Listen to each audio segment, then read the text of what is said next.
ಲಿಂಗಾಲೇಶ್ವರ ಯಾರು? ಲಿಂಗಾಲೇಶ್ವರಿ ಕರ್ನಾಟಕದ ಯಾವುದು ಪ್ರಮುಖ ವ್ಯಕ್ತಿ ಅಲ್ಲ ಅಥವಾ ಮುಖ್ಯಮಂತ್ರಿ ಅಲ್ಲ, ಸುಪ್ರೀಂ ಅಲ್ಲ. ನೋಡ್ರಿ, ವೀರಶೈವ ಅನ್ನುವಂಥ ಪದ ನಮಗೆ ಸಂಬಂಧ ಇಲ್ಲ ಲಿಂಗಾಯತಕ್ಕೆಲ್ಲಕ್ಕಿಂತ ದೊಡ್ಡದು ತೊಡಕಾಗಿರ್ತಕ್ಕಂಥ ವೀರಶೈವ ಶಬ್ದ. ಇದೇ ಲಿಂಗಾಲೇಶ್ವರ ಹುಂಬಳ್ಳಿಯಲ್ಲಿ ಕಾರ್ಯಕ್ರಮ ಮಾಡಿದ ತಕ್ಷಣದಾಗ ಬಸವಣ್ಣನೊಂದು ಫೋಟೋ ಇಕ್ಲಿಲ್ಲ. ಇವರು ಯಾರು? ಬಸವಣ್ಣನೊಂದು ಹಾಡತ್ರ ಸಮೇತ ಇದೇ ಲಿಂಗಾಲೇಶ್ವರ ರೊಕ್ಕಿಸ್ಬಿಡ್ತಾರೆ. ಇಂಥ ಒಂದು ಅಪಮಾನ ಮಾಡ್ತಾರ. ಇಂಥ ಇವ್ರು ನಮಗೆ ಏನು ಸಂಬಂಧ? ನಮ್ಗೆ ಅವ್ರ ಸಂಬಂಧ ಇಲ್ಲ. ವೀರಶೈವ ಅಂತಕ್ಕಂಥ ಪದದ ನಮಗೆ ಸಂಬಂಧ ಇಲ್ಲ. 2017ರಲ್ಲಿ ಸಿದ್ದರಾಮಯ್ಯನವ್ರದ್ದು ನಾಗಮೋಹನ್ ದಾಸ್ ವರದಿಯಲ್ಲಿ ಹೇಳಿದಾಗ ಸ್ಪಷ್ಟವಾಗಿ ಹೇಳ್ಯಾರ. ಏನಂದ್ರೆ ಬಸವಣ್ಣನವರ ತತ್ವಗಳನ್ನು ಒಪ್ಕೊಂಡು, ಬಸವಣ್ಣನವರ ಗುರು ಒಪ್ಕೊಂಡು ಬರ್ತಕ್ಕಂಥ ವೀರಶೈವರು ಕೂಡ ಲಿಂಗಾಯತವನ್ನು ಆಚರಣೆ ಮಾಡಬೇಕು. ಅದು ಲಿಂಗಾಯತರು ಅವರು. ಯಾವಾಗ ಬಸವಣ್ಣನ ತತ್ವಗಳು ಬಸವಣ್ಣನವ್ರ ಗುರುವನ್ನು ಒಪ್ಪಲ್ಲ, ಅವ್ರು ಯಾರು ವೀರಶೈವರು ನಮ್ಮವರಲ್ಲ. ಇವತ್ತು ಎಷ್ಟೋ ಲಿಂಗಾಯತರು, ಯಡಿಯೂರಪ್ಪರ ಅಂತವ್ರಿಗೆ ನಾವೆಲ್ಲ ಹೇಳ್ತೀವಿ ಲಿಂಗಾಯತರು ಅಂತ. ಬೊಮ್ಮಾಯಿಯಾದರು, ಯಡಿಯೂರಪ್ಪ ಇವರೆಲ್ಲರೂ ಆಗೋಗ್ಯಾರ.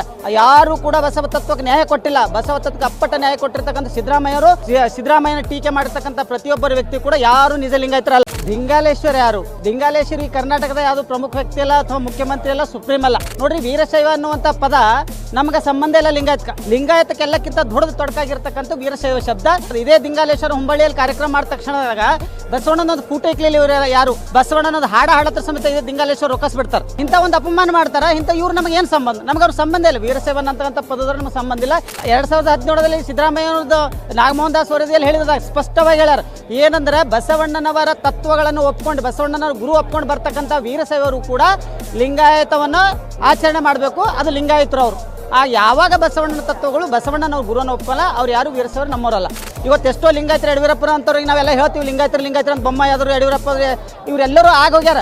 ಯಾರು ಕೂಡ ಬಸವ ತತ್ವಕ್ಕೆ ನ್ಯಾಯ ಕೊಟ್ಟಿಲ್ಲ. ಬಸವ ತತ್ವಕ್ಕೆ ಅಪ್ಪಟ ನ್ಯಾಯ ಕೊಟ್ಟಿರ್ತಕ್ಕಂಥ ಸಿದ್ದರಾಮಯ್ಯನ ಟೀಕೆ ಮಾಡಿರ್ತಕ್ಕಂಥ ಪ್ರತಿಯೊಬ್ಬರ ವ್ಯಕ್ತಿ ಕೂಡ ಯಾರು ನಿಜ ಲಿಂಗಾಯತರಲ್ಲ. ನಾವು ಬೀದರ್, ಬಸವನ ನಾಡು ಬೀದರ್ಲಿಂದ ಬಂದಿರತಕ್ಕಂಥದ್ದು. ಒಂದು ತಿಂಗಳ ಪರ್ಯಂತ ಈ ಒಂದು ಬಸವ ಸಂಸ್ಕೃತಿ ಅಭಿಯಾನ ವಿಜೃಂಭಣೆಯಲ್ಲಿ ಕರ್ನಾಟಕದಲ್ಲಿ ಆಯಿತು. ಅದು ಒಂದು ಉತ್ತಮವಾಗಿರ್ತಕ್ಕಂಥ ಸಂದೇಶವನ್ನು ಸಮಾಜಕ್ಕೆ ಕೊಡ್ತು. ಯಾವ ಬಸವಾದಿ ಶರಣರು 12ನೇ ಶತಮಾನದಲ್ಲಿ ತಮ್ಮ ವಿಚಾರಗಳ ಜಾತಿ ರಹಿತವಾಗಿರ್ತಕ್ಕಂಥ, ಮೌಢ್ಯ ರಹಿತವಾಗಿರ್ತಕ್ಕಂಥ ಸಮಾಜವನ್ನು ನಿರ್ಮಾಣ ಮಾಡಬೇಕು, ವರ್ಗ ವ್ಯವಸ್ಥೆಯನ್ನು ತೆಗೆದುಹಾಕಬೇಕು, ಅಸ್ಪೃಶ್ಯತೆಯನ್ನು ತೆಗೆದುಹಾಕಬೇಕು, ಎಲ್ಲರೂ ಸಮ ಲಿಂಗ ಭೇದವನ್ನು ತೆಗೆದು ಬಿಡಬೇಕು ಅನ್ನುವಂಥ ಒಂದು ಕಲ್ಪನೆಯಿಂದ ಹುಟ್ಕೊಂಡಿರ್ತಕ್ಕಂಥ ಸಮಾಜದ ಒಂದು ನಮಗೆ 2017ರಿಂದ ಕೂಡ ಲಿಂಗಾಯತ ಹೋರಾಟವನ್ನು ನಾವು ಮಾಡಿದೆವು. ಯಾಕೆ ಒಂದು ಲಿಂಗಾಯತ ಧರ್ಮವನ್ನು ಸ್ವತಂತ್ರ ಆಗಬೇಕು ಅನ್ನುವಂಥ ಕಾರಣನೇ ಇವು. ನಮ್ಮಲ್ಲಿರ್ತಕ್ಕಂಥ ಸಮಾಜ ನಿರ್ಮಾಣ ಆಗಬೇಕು, ಬಸವಣ್ಣನವರ ಪರಿಕಲ್ಪನೆ ಇರ್ತಕ್ಕಂಥ ಸಮಾಜ ನಿರ್ಮಾಣ ಆಗಬೇಕು, ಎಲ್ಲರಿಗೂ ನ್ಯಾಯವನ್ನು ಸಿಗಬೇಕು ಅನ್ನುವಂಥ ಕಾರಣಕ್ಕಾಗಿ ಈ ಒಂದು ತಿಂಗಳ ಪರ್ಯಂತ ಆಗಿರ್ತಕ್ಕಂಥ ಬಸವ ಸಂಸ್ಕೃತಿ ಅಭಿಯಾನ ಮತ್ತೆ ನಮ್ಮ ಲಿಂಗಾಯತ ಧರ್ಮದ ಹೋರಾಟಕ್ಕಾಗಿ, ಮತ್ತೆ ಲಿಂಗಾಯತ ಧರ್ಮದ ಮಾನ್ಯತೆಗಾಗಿ ಇದೊಂದು ಮುನ್ನಡೆಯಾಗಿರಲಿದೆ. ಮತ್ತು ಇದು ನಿರಂತರವಾಗಿ ಈ ಒಂದು ಹೋರಾಟವನ್ನು ಲಿಂಗಾಯತ ಧರ್ಮ ಮಾನ್ಯತೆ ಆಗುವವರೆಗೂ ಈ ಹೋರಾಟ ನಿರಂತರವಾಗಿರ್ತದೆ ಅಂತೇಳಿ ನಾನು ತಿಳಿಸ್ಲಿಕ್ಕೆ ಬಯಸ್ತೀನಿ. ಈಗ ಈ ಸಮಾವೇಶದ ಮೂಲಕ ಈಗ ಸಿದ್ದರಾಮಯ್ಯನವರು ಕರೆಸಿದಾರಲ್ಲ, ಈ ಸಮಾವೇಶದಲ್ಲಿ ಸಿದ್ದರಾಮಯ್ಯನವರು ಕರೆಸಿರೋದಕ್ಕೆ ಈಗ ಲಿಂಗಾಲೇಶ್ವರ ಸ್ವಾಮೀಜಿ ಅವರು ಸಿದ್ದರಾಮಯ್ಯನವರು ಹೋಗ್ಬಾರ್ದು, ಸಿದ್ದರಾಮಯ್ಯನವರು ಹೋದ್ರೆ ಈಗ ಮತ್ತೆ ನೀವು ಕಾಂಗ್ರೆಸ್ಗೆ ಸಮಸ್ಯೆ ಆಗುತ್ತೆ, ನೀವು ಕಾಂಗ್ರೆಸ್ ಪಕ್ಷ ಸೋಲಿಗೆ ಮತ್ತೆ ಕಾರಣ ಆಗ್ತೀರಾ ಅನ್ನೋ ರೀತಿಯಲ್ಲಿ ಎಚ್ಚರಿಕೆಯನ್ನು ಕೊಟ್ಟಿದ್ದಾರೆ. ಲಿಂಗಾಲೇಶ್ವರ ಯಾರು? ಲಿಂಗಾಲೇಶ್ವರಿ ಕರ್ನಾಟಕದ ಯಾವುದು ಪ್ರಮುಖ ವ್ಯಕ್ತಿ ಅಲ್ಲ ಅಥವಾ ಮುಖ್ಯಮಂತ್ರಿ ಅಲ್ಲ, ಸುಪ್ರೀಂ ಅಲ್ಲ. ಲಿಂಗಾಲೇಶ್ವರ ಈ ಸಮಾಜದಲ್ಲಿ, ಮನುಷ್ಯರಲ್ಲಿ, ಲಿಂಗಾಯತ ಸಮಾಜದಲ್ಲಿ ಒಡಕನ್ನು ಮೂಡಿಸ್ತಕ್ಕಂಥದ್ದು, ವಿಚಾರ ಭೇದವನ್ನು ಮೂಡಿಸ್ತಕ್ಕಂಥದ್ದು. ನೋಡ್ರಿ, ವೀರಶೈವ ಅನ್ನುವಂಥ ಪದ ನಮಗೆ ಸಂಬಂಧ ಇಲ್ಲ ಲಿಂಗಾಯತಕ್ಕೆ. ನಾವು ನೂರಾರು ವರ್ಷಗಳಿಂದ ಹೇಳ್ತಾ ಇದ್ದೀವಿ. ವೀರಶೈವ ಪದ ಇರ್ತಕ್ಕಂಥದ್ದು ಸಪ್ರೇಟ್. ನೀವು ವೀರಶೈವ ಅನ್ನೋದು ಏನಾದ್ರು ಮಾಡ್ಕೊರಿ, ಅದಕ್ಕೆ ಯಾವುದೂ ಅಭ್ಯಂತರ ಇಲ್ಲ. ಲಿಂಗಾಯತ ಜೊತೆ ನೀವು ಸೇರಿಸಬೇಡ್ರಿ ಅಂತ ಹೇಳ್ತೀವಿ. ಮೊದಲ ವೀರಶೈವ ಮಹಾಸಭೆ ಇರ್ತಕ್ಕಂಥದ್ದು ಇಂಥ ಎಲ್ಲ ಕುತಂತ್ರಿಗಳ ವಿಚಾರಗಳಿಂದ ಏನು ಮಾಡ್ತೀವಿ, ವೀರಶೈವ ಲಿಂಗಾಯತ ಮಹಾಸಭೆ ಮಾಡಿ ಮತ್ತೆ ಲಿಂಗಾಯತ ಜೊತೆ ಬರ್ಬೇಕನ್ನೋದು. ಲಿಂಗಾಯತಕ್ಕೆಲ್ಲಕ್ಕಿಂತ ದೊಡ್ಡದು ತೊಡಕಾಗಿರ್ತಕ್ಕಂಥ ವೀರಶೈವ ಶಬ್ದ. ಹಾಗಾಗಿ ವೀರಶೈವ ಮಾತಾಡ್ತಕ್ಕಂಥ, ವೀರಶೈವನ ಪ್ರಚಾರ ಮಾಡಿದೆ. ಇದೇ ಲಿಂಗಾಲೇಶ್ವರ ಹುಂಬಳ್ಳಿಯಲ್ಲಿ ಕಾರ್ಯಕ್ರಮ ಮಾಡಿದ ತಕ್ಷಣದಾಗ ಬಸವಣ್ಣನೊಂದು ಫೋಟೋ ಇಕ್ಲಿಲ್ಲ. ಇವರು ಯಾರು? ವೀರಶೈವ ಮಹಾಸಭೆ ದೊಡ್ಡ ಮಾತು ಹೇಳಿ, ನಾನು ಬಸವಣ್ಣನ ಪಾಲಕಿದ್ದಿ, ನಾವು ಬಸವಣ್ಣನ ಜೊತೆಯಲ್ಲಿ ಬರ್ತೀವಿ ಅಂತ ಹೇಳ್ತಾರೆ. ದೊಡ್ಡ ಕಾರ್ಯಕ್ರಮ ಮಾಡಿದ್ರು, ವೇದಿಕೆ ಮಾಡಿದ್ರು, ಅಲ್ಲಿ ಬಸವಣ್ಣನ ಫೋಟೋ ಇಲ್ಲ.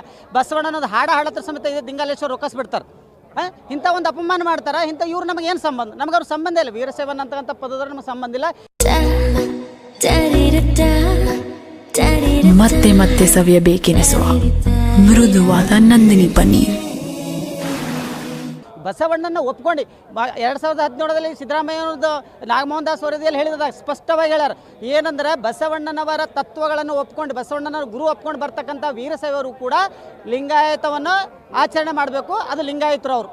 ಯಾವಾಗ ಬಸವಣ್ಣನ ತತ್ವಗಳು ಬಸವಣ್ಣನವ್ರ ಗುರುವನ್ನು ಒಪ್ಕೊಳ್ಳಲ್ಲ, ಅವ್ರು ಯಾರು ವೀರಶೈವರು ನಮ್ಮವರಲ್ಲ.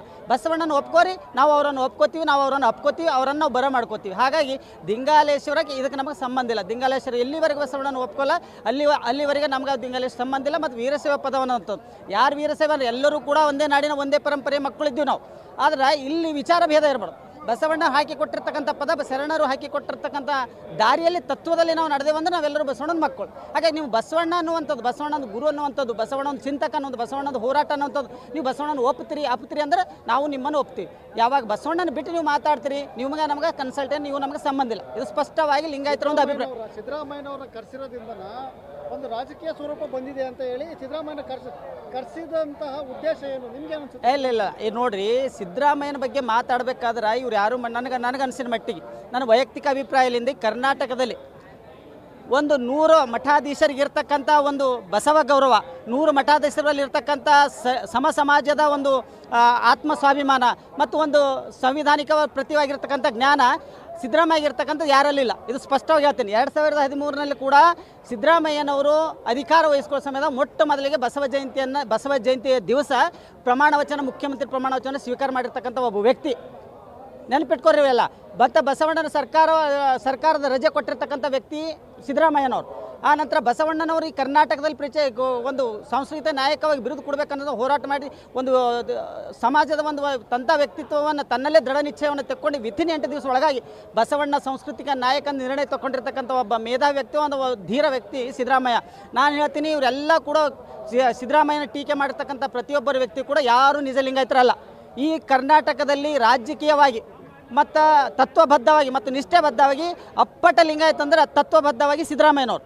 ಅದಕ್ಕಾಗಿ ಅವ್ರಿಗೆ ಹೆಸರಿರ್ತಕ್ಕಂಥದ್ದು ಇವ್ರು ಯಾರಿಗೂ ಸಾಧ್ಯ ಇಲ್ಲ. ಇವರು ಜಾತಿ ಲಿಂಗಾಯತರು ಇರ್ಬೋದು, ಇವರು ಜಾತಿಯಲ್ಲಿ ಒಡೆಯುವಂಥ ಲಿಂಗಾಯತರು ಇರ್ಬೋದು, ಅದರ ತತ್ವ ಭರಿತವಾಗಿರ್ತಕ್ಕಂಥದ್ದು ಸಿದ್ದರಾಮಯ್ಯನವರು. ಅದಕ್ಕೆ ಇವರೆಲ್ಲ ಬಂದವರು ಸಿದ್ದರಾಮಯ್ಯ ಮುಖ್ಯಮಂತ್ರಿ ಈ ಒಂದು ಎಲ್ಲ ಸಮಾಜದ 6 ಕೋಟಿಯ ಕರ್ನಾಟಕದ ಒಂದು ಪ್ರತಿನಿಧಿ ಆಗಿರ್ತಾರೆ. ಅವ್ರು ನೀವು ಕಾರ್ಯಕ್ರಮ ಮಾಡೋರು ನಿಮ್ಮಲ್ಲಿ ಬರ್ತಾರೆ, ಮತ್ತೊಬ್ಬರು ಕಾರ್ಯಕ್ರಮ ಮತ್ತೊಬ್ಬರು ಬರ್ತಾರೆ. ಅವರು ಅದು ಯಾವ ತತ್ವಬದ್ಧವಾದ ಕರೆಕ್ಟ್ ಅದಕ್ಕೆ ಸಪೋರ್ಟ್ ಮಾಡ್ತಾರೆ. ಅದು ಮಾಡಬೇಕು. ಒಬ್ಬ ನಾಯಕನಲ್ಲಿ ಇರ್ತಕ್ಕಂಥ ಧೀರವಾದಾಗಿರ್ತಕ್ಕಂಥ ದೃಢತೆ ಇರ್ತಕ್ಕಂಥದ್ದು ಸಿದ್ದರಾಮಯ್ಯಲ್ಲಿ ಬರೋದ. ಹಾಗಾಗಿ ನಾವು ಇಡೀ ಕರ್ನಾಟಕದ ಲಿಂಗಾಯತರು ಬಸವ ತತ್ವಾಭಿಮಾನಿಗಳು ನಮ್ಮ ಪರಿಪೂರ್ಣವಾಗಿರ್ತಕ್ಕಂಥ ನಾಯಕ ಸಿದ್ದರಾಮಯ್ಯ ಅಂತೇಳಿ ನಾವು ಒಪ್ತೀವಿ. ಅವ್ರ ಅಧಿಕಾರದಾಗ ಇರಲಿ ಬಿಡಲಿ. ಇವತ್ತು ಎಷ್ಟೋ ಲಿಂಗಾಯತರು ಯಡಿಯೂರಪ್ಪರ ಅಂತವ್ರಿಗೆ ನಾವೆಲ್ಲ ಹೇಳ್ತೀವಿ ಲಿಂಗಾಯತರು ಅಂತ. ಬೊಮ್ಮಾಯಿ ಆದರು, ಯಡಿಯೂರಪ್ಪ ಇವರೆಲ್ಲರೂ ಆಗೋಗ್ಯಾರ. ಯಾರು ಕೂಡ ಬಸವ ತತ್ವಕ್ಕೆ ನ್ಯಾಯ ಕೊಟ್ಟಿಲ್ಲ. ಬಸವ ತತ್ವಕ್ಕೆ ಅಪ್ಪಟ ನ್ಯಾಯ ಕೊಟ್ಟಿರ್ತಕ್ಕಂಥ ಸಿದ್ದರಾಮಯ್ಯವರು ಅವರು ಜಾತಿ ರಹಿತವಾಗಿ ಧರ್ಮಾತೀತವಾಗಿ ನಮ್ಮ ಲಿಂಗಾಯತರ ನಾಯಕರು ಅಂತೇಳಿ ನಾನು ಸ್ಪಷ್ಟಪಡಿಸ್ತೀನಿ. ಓಕೆ ಸರ್, ಈ ಸಮಾವೇಶ ಅಂತಿಮವಾಗಿ ಕೇಳುವಂಥದ್ದು, ಈ ಸಮಾವೇಶ ಮತ್ತೊಮ್ಮೆ ಲಿಂಗಾಯತ ಚಳುವಳಿಗೆ ಚಳುವಳಿಯನ್ನು ಮತ್ತೆ ಮುನ್ನೆಲೆ ತರಲಿಕ್ಕೆ ಕಾರಣ ಆಗುತ್ತೆ ಅಂತ ಅನ್ನಿಸ್ತಾ ಇದೆ. ಇಲ್ಲ, ಇದೇ ಮುನ್ನಡೆಯದ. ಈಗ ನೋಡ್ರಿ, 2015ರಲ್ಲಿ ಒಂದು ಚಳವಳಿ ನಿರಂತರ ಆ ಒಂದು ವರ್ಷದಲ್ಲಿ ಆಯಿತು. ಅದನ್ನು ನಾವು ಎಲ್ಲ ಕಡೆ ಎಲ್ಲ ಕಡೆ ಹೋರಾಟಿದ್ದು. ಆದರೆ ಅಷ್ಟು ಮತ್ತೆ ಭರ್ಜರಿ ರೂಪದಲ್ಲಿ ಆಗಲಿಲ್ಲ. ಅದಕ್ಕಾಗಿ ಮತ್ತೆ ಅದಕ್ಕೊಂದು ರೂಪ ಕೊಡಬೇಕು, ಮತ್ತೆ ಅದಕ್ಕೊಂದು ಶಕ್ತಿ ಕೊಡಬೇಕು ಅನ್ನೋಂಥ ಉದ್ದೇಶದಲ್ಲಿಂದೇ ಇದು ಎಲ್ಲ ಪೂಜ್ಯ ಮಠಾಧೀಶರ ಒಕ್ಕೂಟದ ಒಂದು ನಿರ್ಣಯ ಮಾಡಿ 1 ತಿಂಗಳ ಪರ್ಯಂತ ಕಾರ್ಯಕ್ರಮ ಮಾಡಿ ಇದನ್ನು ನಾವು ಸ್ವತಂತ್ರ ಲಿಂಗಾಯತ ಧರ್ಮದಲ್ಲಿ ಪರಿವರ್ತನೆ ಮಾಡಿರೋಣ ಅನ್ನುವಂಥ ಒಂದು ಸದುದ್ದೇಶದಲ್ಲಿಂದ ಈ ಒಂದು ಬಸವ ಸಂಸ್ಕೃತಿ ಅಭಿಯಾನ ಆಗ್ಯದ. ಇದು ಮತ್ತು ಸತ್ಯವಾಗಲೂ ಲಿಂಗಾಯತ ಧರ್ಮ 12ನೇ ಶತಮಾನದಲ್ಲಿ ಮತ್ತು ಬ್ರಿಟಿಷರ ಕಾಲದಲ್ಲಿ ಸ್ವತಂತ್ರವಾಗಿತ್ತು. ನಂತರದಲ್ಲಿ ರಾಜಕೀಯ ಪ್ರೇರಿತವಾಗಿ ಕುತಂತ್ರಿಗಳ ಒಂದು ವಿಚಾರಬದ್ಧವಾಗಿ ಅದನ್ನು ಸ್ವತಂತ್ರ ಲಿಂಗಾಯತ ಧರ್ಮದಿಂದ ತೆಗೆದುಹಾಕಲಾಗಾಯಿತು. ಹಾಗಾಗಿ ಮತ್ತು ಬಸವಣ್ಣನವರ ಒಂದು ತತ್ವ ಮತ್ತು ಜಾಗತಿಕ ಮಟ್ಟದಲ್ಲಿ ಮುಟ್ಟಲೇಬೇಕು. ಆ ಮುಟ್ಟಬೇಕು ಅನ್ನೋದು